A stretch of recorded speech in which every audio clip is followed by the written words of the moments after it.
Political News in 5, Ayisha Osori. And the first thing I'm talking about today is politicking while the country burns. This refers to the rising insecurity and the attack on the Abuja-Kaduna train. Now, on Friday, March 25th, 200 armed men attacked the Kaduna airport, and the attack was foiled. But this barely made a ripple in the news, and it definitely did not make its way into the remarks and the speeches that we heard at the APC convention the next day. But somebody must have been wondering, where did these 200 men go? We found out on Monday, the second attack in 6 months happened on the Abuja-Kaduna train. And this time, 8 people died, 26 were injured, 21 missing persons reports have been filed, suspected to be taken by kidnappers, because that's what eyewitness account said.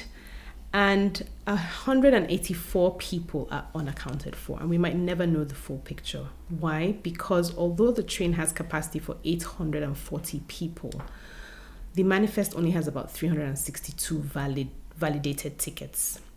This is how our anyhowness has resulted in a deep tragedy. And so we should know that when we do things this way, in ways that are untransparent, people have complained about the way tickets are sold and bought on this route for years, and nothing has changed. This is one tragedy that highlights what the problem with incompetence is. And speaking of that, Nero has always been blamed for fiddling while Rome burned. And I've always wondered what Romans were doing while Nero was fiddling. And so now I am wondering too what Nigerians are doing as Buhari and the APC fiddle with our lives. And we know that it's the height of election season, and it gives us an indication about who has political aspiration when people within the government begin to sound like the opposition, which is what Rotimi Amaechi, the Minister of Transport, sounded like last week when he talked about the tragedy that happened on the train. He blamed the Federal Executive Council for not approving his contract, his 3 billion naira contract to put sensors on the train tracks, as the reason why the tragedy happened. I would have liked to think that he felt really unhappy or even responsible, then he would have resigned out of principle. It would have been something that would really shake the government. But of course, nobody ever resigns in Nigeria. Nobody even in the Nigerian Railway Corporation has been held accountable, not even the security agencies, who yes, did a good job of rescuing, but at the end of the day, it's business as usual. Speaking of business as usual, the presidential candidates for aspirants for both PDP and APC, the list is growing longer and longer by the day. As of the end of last week, we have 13 people from PDP, with Wike being the latest to join the list. 5 of those are northerners. 1 is a woman, Diana Tariela. And we will not know for sure until about May 28th, 29th, which is when PDP are going to hold their convention. Now, the autumn-led committee that's supposed to decide on zoning, whether the presidency is going to be zoned to the north or to the south, hasn't come out with a report, but from all indications, it's looking like it's going to be open to all.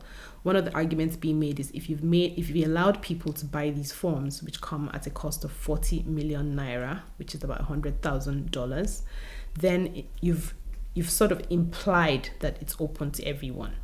We can expect either a consensus type coronation on that day, or we can expect proper primaries like we saw with the APC in 2014. Now, whatever the case, there's indication that the 5 northern candidates plan to come together and pick one from themselves as their own consensus candidate within PDP to go against the southern candidates. This is the tactic that was used in 2010 before the 2011 election, when the northern candidates then, Atiku, Saraki, Gusau, and IBB, were trying to come together to make sure Jonathan didn't get the PDP ticket. Their consensus candidate then was Atiku, but they didn't manage to dislodge JG. Out of those two are still 12 years later trying to be president. Let's see what happens.